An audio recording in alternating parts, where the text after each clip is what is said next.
Building green is designing in a way that improves the quality of our lives. Well, building green, I think, is really just doing the right thing. The concept of building green is not a new one. It's been around nearly 20 years.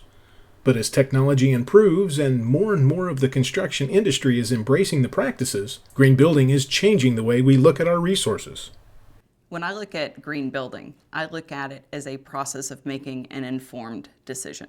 So before, we didn't know how to build things more efficiently. We didn't necessarily have the technology or the advanced equipment to give us the performance we can now. We've been educated as to how to do things better, and we know we can do things better for our environment. One of the benefits of reducing your environmental impact with a green building is long-term sustainability, and a lot of people get these terms confused. Sustainability and green tend to be used interchangeably, but they have distinctly different meanings. Green is looking at the environment and are we saving energy? Are we saving water? Are we using resources efficiently? So it tends to be just the environmental bubble, so to speak, with respect to green. When we talk about sustainability, we talk about a much broader picture, and it's a balance of the environment, economics, and the community or social components. So ultimately, we won't have sustainability until we balance economics with society, with environment. But right now, economics is driving the train. There is a sense of reassurance that it's going to be a quality structure when we hear that a structure is going to be certified green. The challenge with that is green doesn't always equal energy efficiency. Green doesn't equal water efficiency. Green doesn't equal any one thing. So how you achieve that certification can vary from project to project. So without understanding the goals of the owner or the goals of the building, you can't be sure what it is exactly that they're doing to achieve green. So if it's corporate culture and it is in their inherent values, usually they're looking for a return on investment. They do understand the value of building green and preserving our environment, but they also understand the importance of having a return on their investment. And as much as we'd like to think that everyone is making a right decision because of the environment and or society, the bottom line is I have to understand cost benefit. I have to understand return on investment, because if I don't, I'll be out of business. And if my clients don't, they'll be out of business. So no one will be building green, and that's not beneficial for anyone. When you hear someone has committed to build a green building, to me it is almost a bit of a sigh of relief to know that there's going to be a third party watching what the architect and contractors do, and they're looking out for the future of this building and the performance of this building. We want a high performance building, and we don't always get that with just an architect and just a contractor.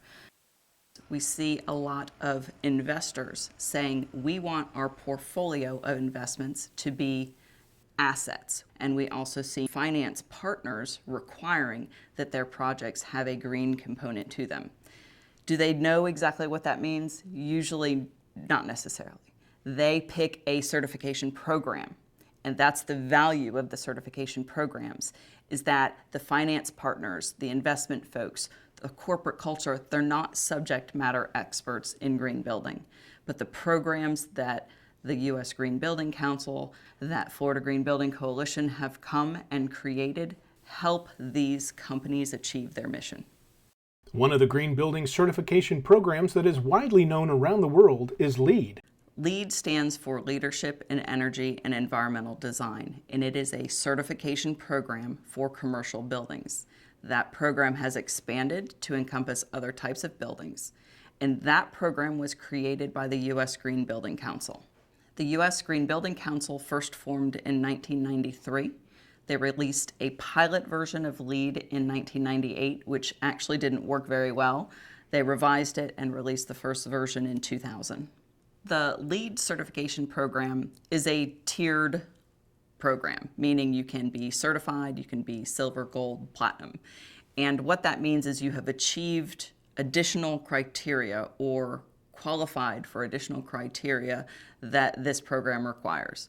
And what they look at is they look at the site, and they look at accessibility and connectivity, and are you building in an appropriate location? They look at energy. Are you being efficient with your use of energy?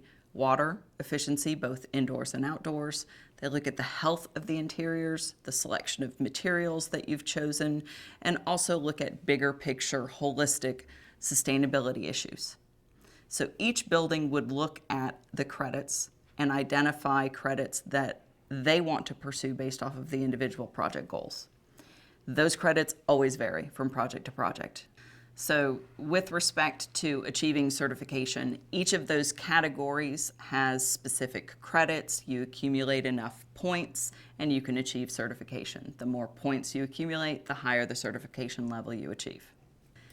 We do third-party certification because the industry in general, the architects, the contractors, the government officials are not green subject matter experts. And it's easier to defer to a third party that is a subject matter expert and to use their certification program to have that checks and balance in place and to have someone verify, again, that we are doing what we said we're going to do with respect to being more resource efficient. With the U.S. Green Building Council, it's actually the GBCI that does their review. So you have a LEED accredited professional that submits to the U.S. Green Building Council, but that project is reviewed by the GBCI. So again, that's what gives you a true third-party certification. We want an objective third party looking from the outside in saying, is what they're claiming accurate and has it been implemented correctly?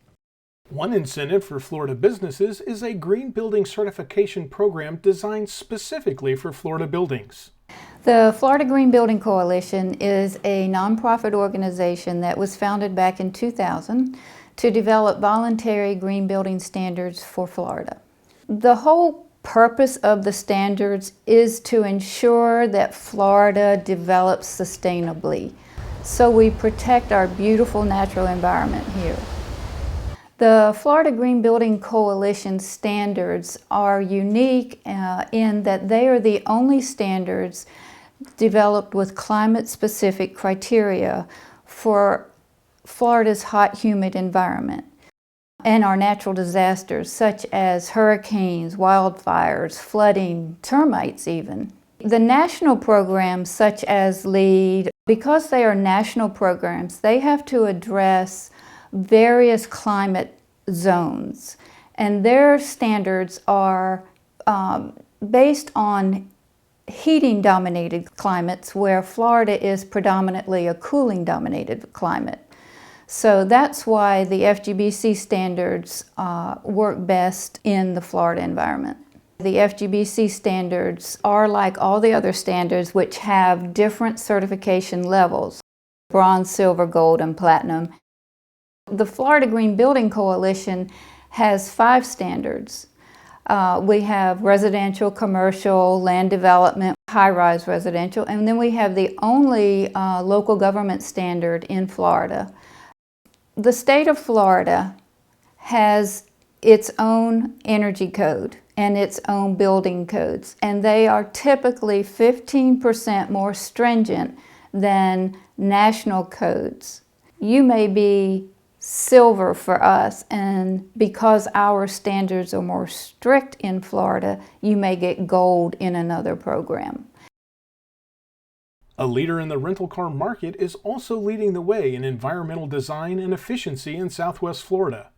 Hertz is putting the finishing touches on their new world headquarters and hopes for gold. You know, building green to Hertz is really a component of a larger commitment we have to sustainability and corporate social responsibility. We believe that we need to be responsible stewards for the environment in which we are operating. I think it's important as a company, and it's really important to our employees and to our customers that we recognize the environmental impact that we have and to try to mitigate that, and by doing things like green building.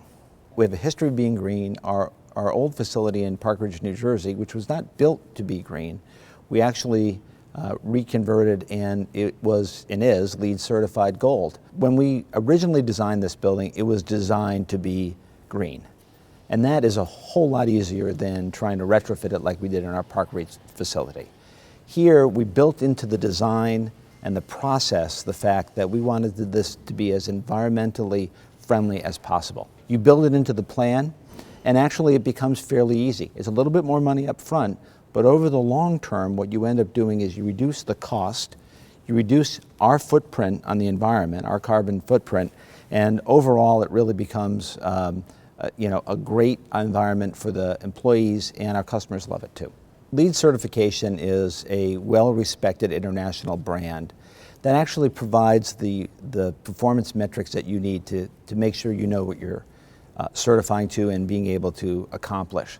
And so we targeted gold because we felt that was the appropriate level for us, balancing both needs on the environment as well as cost. We're not completely done, and we haven't finalized the certification process. We believe we will certainly become a gold LEED. We're certainly shooting for beyond that if we can. I think that there are a couple of things that we've seen in terms of the benefits of being in a green building. First of all, the employees love it. They find it to be a very friendly environment. They are happy to participate in making sure that we're doing good things for the environment. And you can start to see the economic benefits of that as well. So we're saving on water, saving the environment, we're saving on energy with the solar panels, our thermal storage system, which is really kind of a neat thing. We have 18 ice tanks that we make ice overnight, and when the energy costs are lower and it's more efficient. And we melt it during the day to run the air conditioning. And so we don't have to run the big compressors for a good part of the day. And it actually saves us a tremendous amount of energy and cost. I think what ends up happening is, since we're not loading the system during the day, it doesn't overload the system for the rest of the community around us. So from an energy perspective, it actually is flattening out that energy curve, and it's making it better for everyone. The windows that we have here are designed to allow a maximum amount of light in, but try to keep the heat out. They also allow the light to come into the offices, which also reduces the need for lighting. People love it because it's an open, airy environment. A key component of green building is water conservation. So there are a couple of different systems around water collection. We have some retention ponds, so in the rainy season, it retains that water, and then it ultimately goes down into the stormwater system.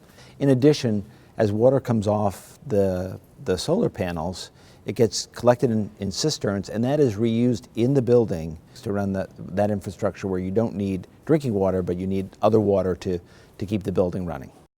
The solar panels are a pretty unique attribute of the building. They're actually on the roof of the parking lot, so they take up virtually no space. In fact, they actually add shade for people underneath the solar panels. And they produce more than 10% of our energy, which for an office building, which uses a lot of energy to run the technology we have in this place, that's a fairly good offload of energy use. Being in the car rental business, Hertz is no stranger to electric cars, so they have made space for them at their headquarters.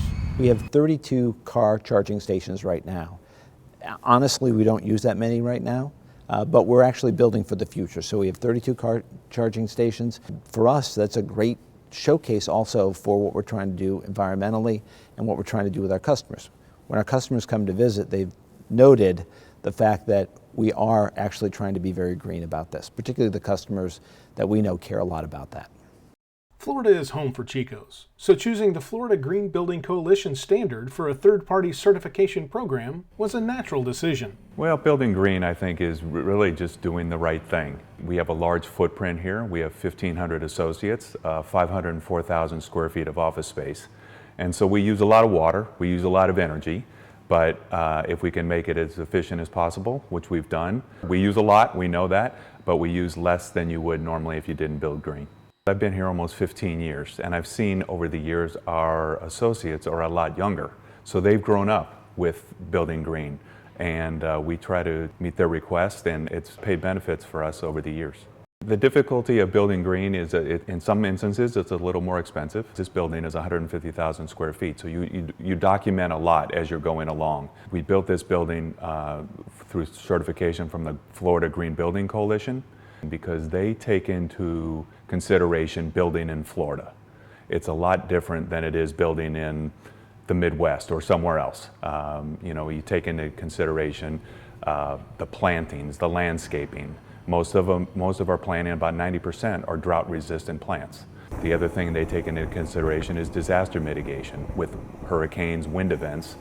This building, for example, the code is rated 130 miles an hour. This building is built to 150 miles an hour to withstand a storm. So there are certain things that the Florida Green Building Coalition gives you credit for that LEED may not. We have golf carts for associates to get around, bicycles, so you're limiting the miles that are put on cars and the carbon footprint.